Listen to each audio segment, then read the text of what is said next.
तो अभी हम लोग ये देखते हैं कि decomposition of any matrix into lower triangular matrix और अपर ट्रायंगुलर मैट्रिक्स। ठीक है, इसको हम लोग एलयू डिकम्पोजिशन भी बोलते हैं। तो जैसे अभी ये डू लिटिल मेथड है, तो इसमें हम लोग यूनिट लोअर ट्रायंगुलर मैट्रिक्स लेंगे जो कि ये है। ठीक है, तो यहाँ पे ए बी सी, तो जो ए बी सी है वो यहाँ पे डालेंगे ये मैट्रिक्स का।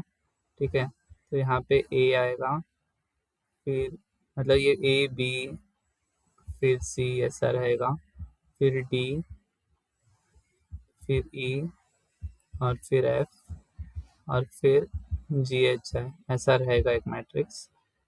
ठीक है, तो ये एक हो गया।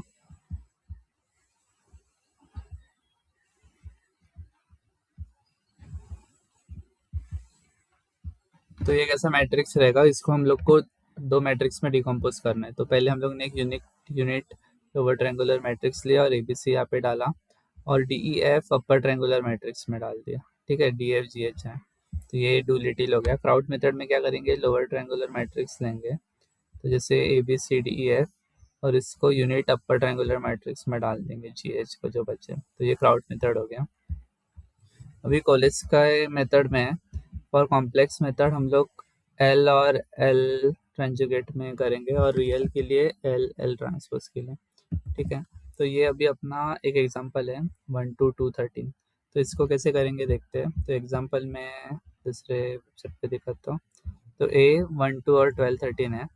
ठीक है, तो इसको हम लोग एल एल ट्रांसपोज में करने वाले हैं। तो एल सपोज लिया हम लोग ने लोअर ट्रायंगुलर मैट्रिक्स है। ठीक है, तो L one one, L two two, और ये। ठीक है, इसका ट्रांसपोज लेंगे तो ये आएगा।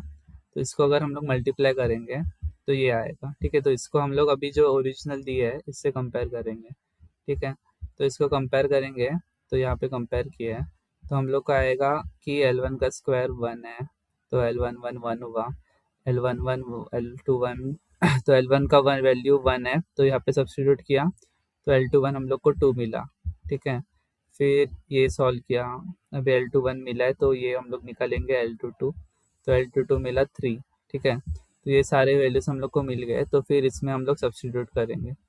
इसमें एल का वैल्यू है अ, इसमें। ठीक है, तो मतलब ये एल का ये हो गया, इसमें L one one, two one one और टू टू टू डालेंगे, और एल ट्रांसपोज में डालेंगे, तो फिर ये अपना आंसर आएगा। तो हम लोग आंसर, ये एल का वैल्यू बता सकते हैं कि ये आंसर है। ठीक है, उसके बाद आते हैं हम लोग के अभी एंगल वेस्ट कुछ मैट्रिक्स है उसके प्रॉपर्टी देखते हैं। ठीक है, तो सपोज एंगल थीटा दिया है। ठीक है, और हम लोग को रिफ्लेक्शन मैट्रिक्स निकालना है। ठीक है, तो उसको हम लोग आर एफ एम बोलते हैं। So for theta put zero, so for theta is equal to zero. ठीक है, तो हम लोग ज़ीरो कब पुट करेंगे, जब हम लोग को एक्स एक्सिस पे क्या रिफ्लेक्शन आएगा वो देखना है। थीटा इक्वल टू 90 कब पुट करेंगे, जब हम लोग को वाई एक्सिस पे देखना है रिफ्लेक्शन क्या आएगा।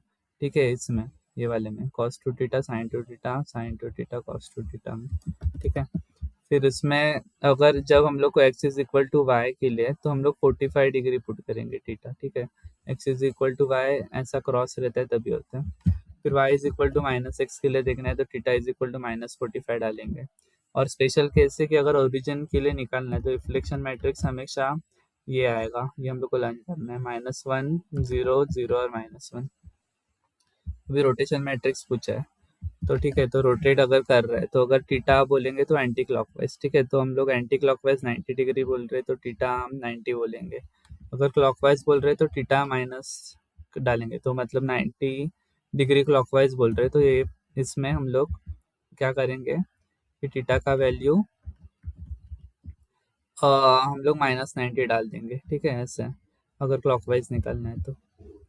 अभी रोटेशन मैट्रिक्स इन 3D, तो अभी ये हम लोग ने 2D का देखा था, अभी 3D का देखते हैं। ठीक है, तो ऑलमोस्ट सेम ही फॉर्मूला है इसका भी, बस साइन चेंज, ये साइन का चेंज होता है बस। ठीक है, तो अभी if vector is rotating about axis, अगर एक्सिस के बेसिस पे रोटेट कर रहे हैं, तो एक्स एक्सिस पे अगर कर रहा है, तो ठीक है, तो ये एक्स को हम लोग कैंसिल करेंगे, और ये कॉस थीटा, ये सेम फॉर्मूला आएगा जो ऊपर था। ठीक है, एक्स एक्सिस के अराउंड रोटेट कर रहे हैं तो।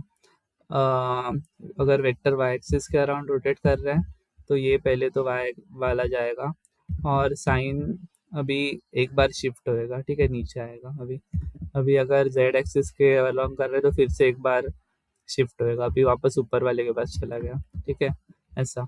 तो ये आर एक्स का वैल्यू है, तो ये इक्वेशन बनता है जो नया वाला है, ठीक है।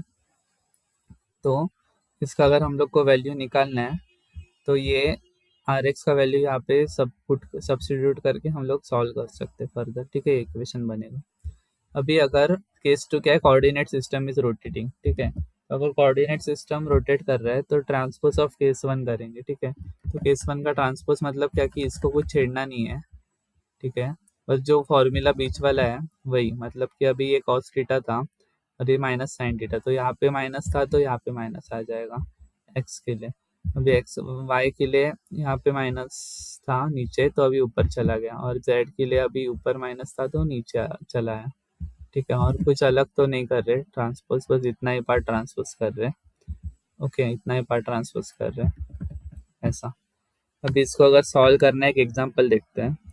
तो यहाँ पे एग्जांपल एक्स का वैल्यू दिया है 111 और थीटा इज इक्वल टू 30 है अबाउट एक्स एक्सिस, ठीक है। तो अबाउट एक्स एक्सिस बोला है तो हम लोग ये वाला फॉर्मूला यूज करेंगे, ठीक है।